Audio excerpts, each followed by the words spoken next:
Ya yürüyünüz mecbur.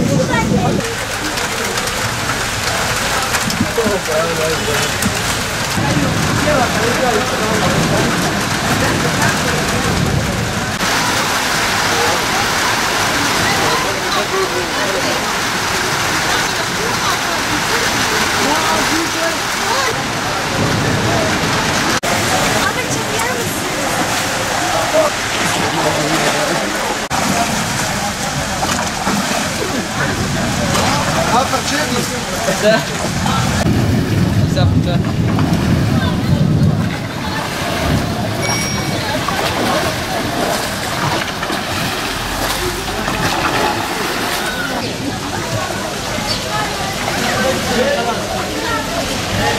Ana haber bülteni. Dışarıya hadi. اسمع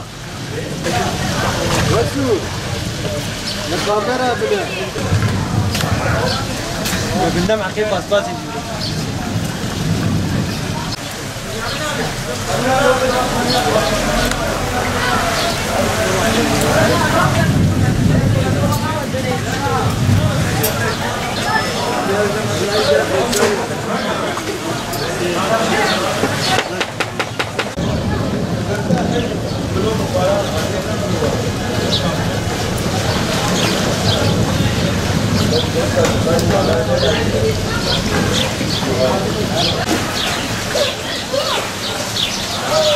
خلاص اتها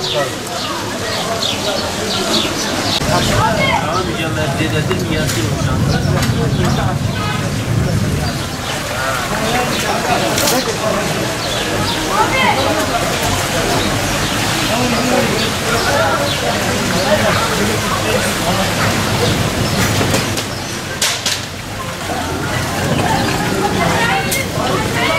Kolay gelsin. Sağ olun. Ne yapıyorsunuz?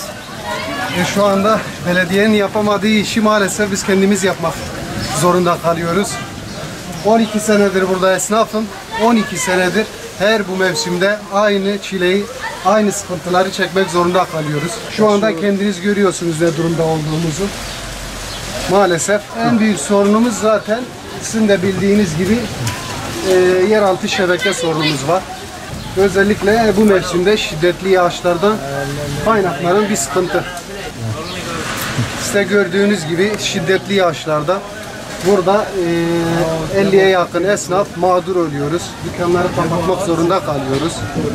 Bunu yetkililere duyurmak istiyoruz burada sesimizi kanalınızla. İnşallah bir çözüm bize sunarlar, yardımcı olurlar bize. Allah'ın rahmeti bundan kuşkumuz yok ama bir çözümün de bulunması gerekiyor. Sezon her yıl bu mevsimde tekrarlanan bir olay. Bunun neticesinde bir çözüm bulunsa bir dahaki seneye inşallah bunları yaşamayız. Şu andaki mevcut şebekemiz 50 küsur sene önce yapılan bir şebekeydi. Mevcut yönetime gelen belediyeler ve yöneticiler bir çözüm bulamadılar. Şu anda bir beklentimiz mevcut yönetimdendir. İnşallah bir çözüme varılır ve bu Kızıltepe'nin altyapı sorununu giderirler. Şehir gittikçe büyüyor ve artık altyapı şehrin nüfusunu kaldıramayacak kapasitede. Umarım bir çözüme varılır. Gülçeyiş merkezinde 12 yıllık esnaflık sürecim var burada.